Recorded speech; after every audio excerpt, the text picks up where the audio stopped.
ओम श्री गणेशाय नमः। गुरु राहु की युति बनाती है गुरु चांडाल योग और मैं बताने जा रहा हूं उसका उपाय। जब से गुरु गोचर में कर्क राशि पर आया है तभी से सभी को लग रहा है क्या उनके दिन सुधरेंगे। यह सही भी है, सभी राशियों को गुरु कुछ ना कुछ देने जा रहा है, लेकिन उसमें एक रुकावट है कि अगर आपकी जन्म कुंडली में गुरु और राहु एक युति है तो कुछ भी नहीं मिलने वाला है।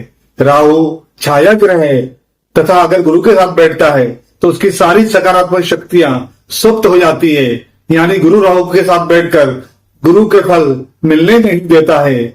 आखिर क्यों आता है जन्म कुंडली में गुरु राहु का योग? यही योग पिछले जन्म के गुरु के शाप के कारण ही यह दोष कुंडली में आता है। पिछले जन्म में अपने गुरुओं या ब्राह्मणों के साथ बदसलूकी की होगी। अगर ये युति आपकी कुंडली के प्रथम भाव में होती है तो आपको कोई ना कोई मानसिक परेशानी होगी, स्वास्थ्य संबंधी समस्याएं रहेंगी, आर्थिक तंगी का सामना करना पड़ेगा। अगर दूसरे भाव में यह योग आता है तो आपकी आर्थिक स्थिति विशेष प्रयत्न करने पर भी असफलता मिलेगी। परिवार में लोगों को कुछ ना कुछ कष्ट बना रहेगा, विरोधी बिना बात के परेशान करेंगे।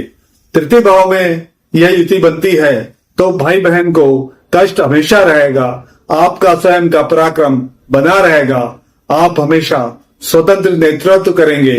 चतुर्थ भाव में यह युति बनती है तो घर में सुख का अभाव रहेगा, माता का स्वास्थ्य हमेशा खराब बना रहेगा, वाहन की दुर्घटना कभी भी हो सकती है, घर परिवार में नकारात्मक शक्तियां रहेंगी।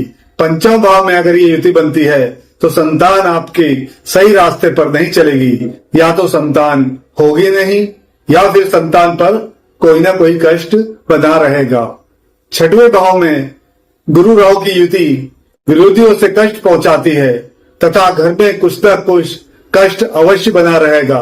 जीवन साथी को स्वास्थ्य संबंधी समस्याएं चलती रहेंगी। सातवें भाव में अगर ये युति बनती है तो जातक को विवाह के लिए समस्याओं का सामना करना पड़ेगा।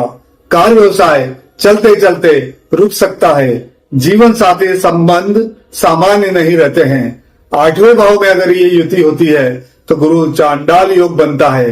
वो कितना भी समझदारी से कार्य करे पर बदनामी ही उसके हिस्से में आती है।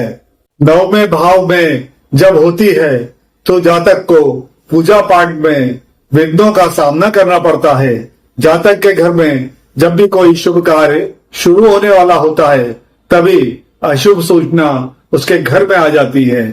10वें भाव में जब ये युति होती है तो जातक को कार्य क्षेत्र में परेशानी का सामना करना पड़ता है तथा कभी भी जातक की नौकरी छूट जाती है तथा रोजगार के मार्ग में अनेक कष्टों का सामना करना पड़ता है।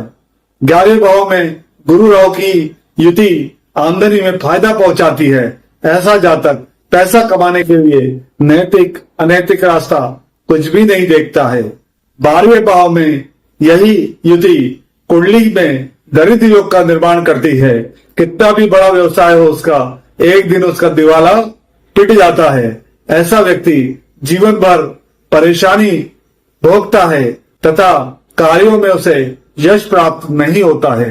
इसलिए 1 अक्टूबर को गुरु के कर्क राशि में आने के बाद शुभ फल मिलना शुरू नहीं हुए हैं तो एक बार अपनी कुंडली किसी योग ज्योतिषी को दिखा लें। अगर आपकी कुंडली में गुरु चांडाल योग बन रहा है तो उसका उपाय जरूर करें। गुरु ग्रह को प्रसन्न करने हेतु यह उपाय जरूर करें। गुरुवार को केले के वृक्ष में जल चढ़ाएं। गुरुवार को मंदिर में जाएं तथा गुड़ और चने का प्रसाद बांटें।